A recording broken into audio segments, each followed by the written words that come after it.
Hello friends, आप सभी का स्वागत है आपके अपने YouTube channel steno study with Deepak Kumar में, जहां प्रतिदिन आपको मिलती हैं 40 शब्द प्रति मिनट, 60 शब्द प्रति मिनट, 80 शब्द प्रति मिनट और 100 शब्द प्रति मिनट हिंदी डिक्टेशन बिल्कुल फ्री।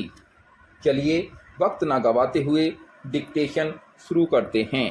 डिक्टेशन शुरू होगी 5 सेकंड बाद।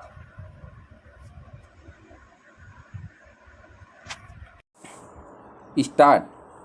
भारत में उदारीकरण की अर्थनीति का वास्तविक श्रेय राजीव गांधी को मिलना चाहिए।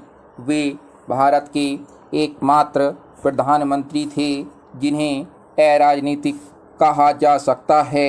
हालांकि उसी अर्थ में अराजनीतिक जिस अर्थ में अराजनीतिक होना भी राजनीति का एक प्रकार है। राजीव गांधी के पहले जितने भी प्रधानमंत्री हुए थे उन सब पर स्वतंत्रता आंदोलन तथा उसके बाद के किसी हद तक आदर्शवादी राजनीतिक माहौल की छाया जरूर थी।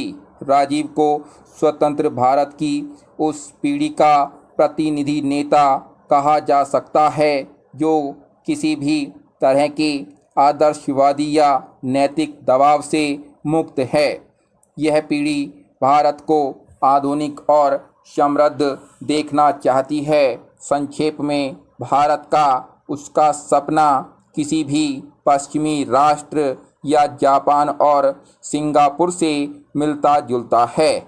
स्मरणीय है कि राजनीति में आने के पहले राजीव गांधी पेशेवर पायलट रह चुके थे, जो एक अत्यंत आधुनिक क्षेत्र है।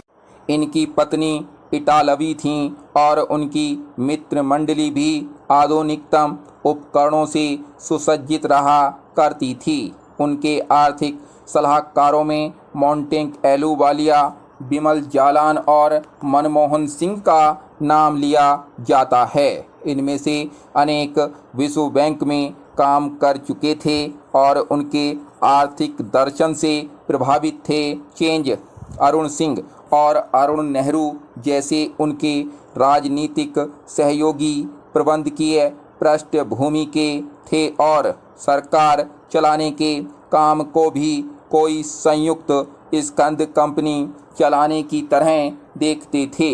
इन्हीं सब कारणों से राजीव गांधी की मंडली को तत्कालीन प्रेस में कंप्यूटर बॉयज कहा जाने लगा था। व्यंग के बावजूद यह सच है कि राजीव गांधी की दृष्टि भारत में तीव्र आधुनिकीकरण पर थी।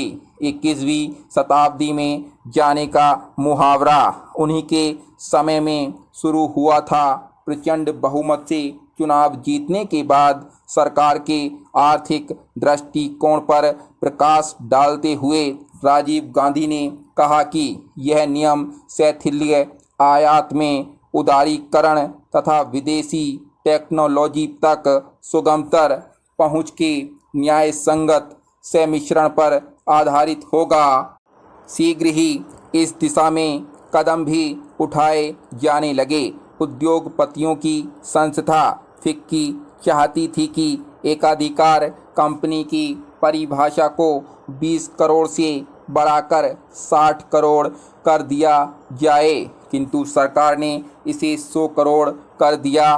बहुराष्ट्रीय कंपनियों के भारत आगमन पर तथा भारत में पहले से मौजूद बहुराष्ट्रीय कंपनियों के व्यावसायिक विस्तार पर प्रतिबंध शिथिल कर दिए गए। भारतीय कंपनियां न केवल अपनी क्षमता का विस्तार करने के लिए बल्कि नए क्षेत्रों में प्रवेश करने के लिए स्वतंत्र थीं। चेंज विदेशी कंपनियों के सहयोग से बढ़ने लगा।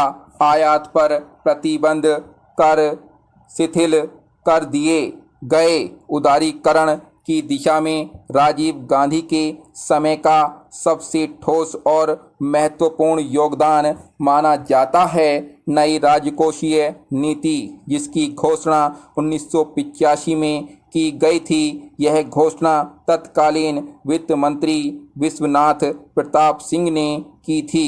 नई राजकोषीय नीति का लक्ष्य था आयात कर में कटौती करना, आयात कोटे समाप्त करना तथा करारोपण का स्तर कम करते हुए एक दीर्घकालीन कर नीति बनाना। वस्तुतः यह पहली बार था जब देश नई अर्थनीति की तरफ बढ़ता हुआ साफ साफ दिखाई पड़ रहा था। इंदिरा गांधी के समय में भी इस दिशा में कुछ प्रयोग किए गए थे, किंतु यह बासी कड़ी में एक हल्के उबाल की तरह था। विराम स्टॉप। यदि आपको वीडियो पसंद आए तो वीडियो को लाइक करें, अपने दोस्तों को अधिक से अधिक वीडियो को शेयर करें और प्रतिदिन हिंदी डिक्टेशन लिखने के लिए चैनल को सब्सक्राइब अवश्य करें। धन्यवाद।